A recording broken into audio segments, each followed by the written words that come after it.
Good afternoon, this is Jeff with Sewer Tech Northwest. We're at 6831 Southwest 211th Avenue here in Beaverton. We are located to the left of the front door, in front of the big bay window here. We have a 3-inch ABS cleanout. I describe everything as if you're standing out in the road there facing the front of the house. Checking the overall condition and serviceability of the sanitary sewer line. Waters are running, we are zeroed out, and off we go. Looks like we're heading over to a septic system. We'll probably see here in about 12 feet, pretty short line. Let's see if they bellied out the end of it. I've scoped enough septics, thousands of them at this point, over the years that I can usually tell when I'm within about 5 feet of a septic system. Ooh, they did this one right. That's a nice thing to see right there. No belly in the end of the line. The overwhelming majority of septic lines in the last 3 to 5 feet will belly out, sometimes worse. And that's whether it's a 1-year-old system or 100 years old. It's a very, very common thing to have happen. As that tank settles and shifts downward into the ground, it's got to displace earth to do so, and often you get some looser soil immediately around the tank. So anyway, nice to see it didn't do that. We're going to let the line drain off here for just a moment, and we'll pull back in, take a second look at everything. So far though, good looking line.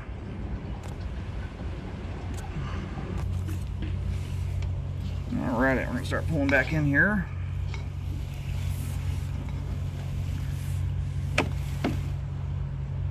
Little tiny bit of grease buildup on that turn there. My camera right now is upside down. The little stringy things sticking off the edges of the joint right there, you know, those could actually be roots. I'm almost wondering if these have been cut. That caught my eye as we first advanced through the line there. I thought maybe human hair, but you have very similar looking nubbins sticking off both sides of the joint there. I think those may very well be roots, albeit right now small. And the only other possibility that could be, you've got a little bit of grease right here and a little bit of buildup. Nowhere else in the line do you have much of that, and that could be honestly the result if the roots were bigger at one point, assuming they are indeed roots with certainty. These are small enough that I give it a little bit of a chance of being human hair caught in some grease buildup.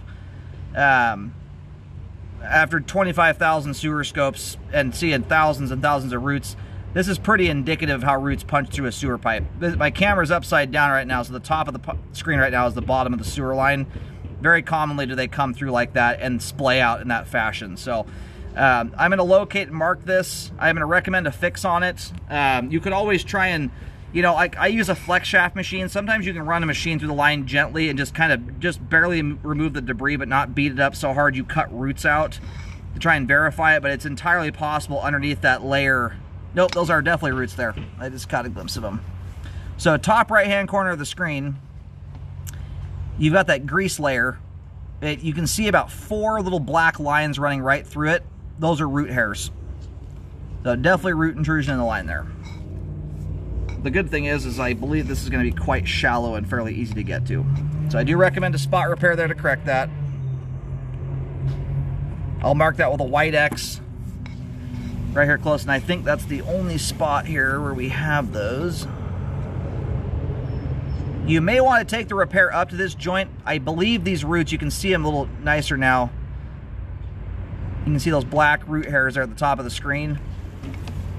Most likely they're all growing from this one joint down the line. There is always the possibility they could be coming through this joint right here, and it's just hard to see it.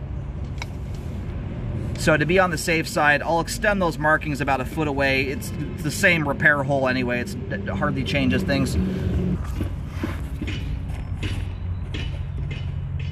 Now the nice thing about this thing, this is about as easy as a sewer repair can possibly be. It's under grass and dirt, and it's 1 foot 1 inches deep. You could about dig that up with a little baby hand shovel. And I do recommend a repair there to fix that. If for some reason the line is not repaired, you can cut the roots out. A random chunk of debris there. Now we just went back to the foundation wall. Everything beyond that point is all exposed piping down the crawl space. That's just some debris that's kind of hung up on the joint there, it looks like. But yeah, I would at least try and hack the roots out of there and then re-scope. I would do that at about 1 year. 9 months to a year. That's going to give you an idea as to how quickly they're regenerating and how quick or how frequently you want to be doing your root cutting intervals.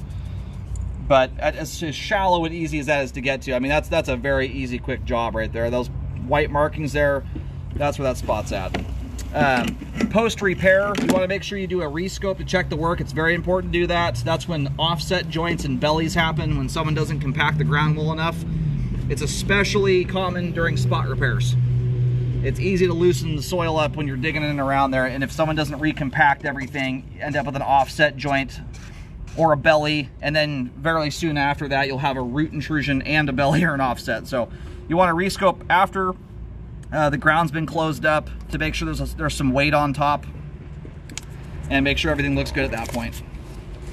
Aside from that, rest of the line here looks good.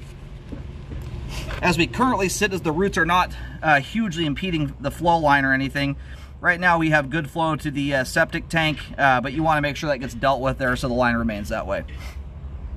And as for the septic itself, that needs to be pumped out and inspected by a septic company, as well as the drain field typically is looked at too.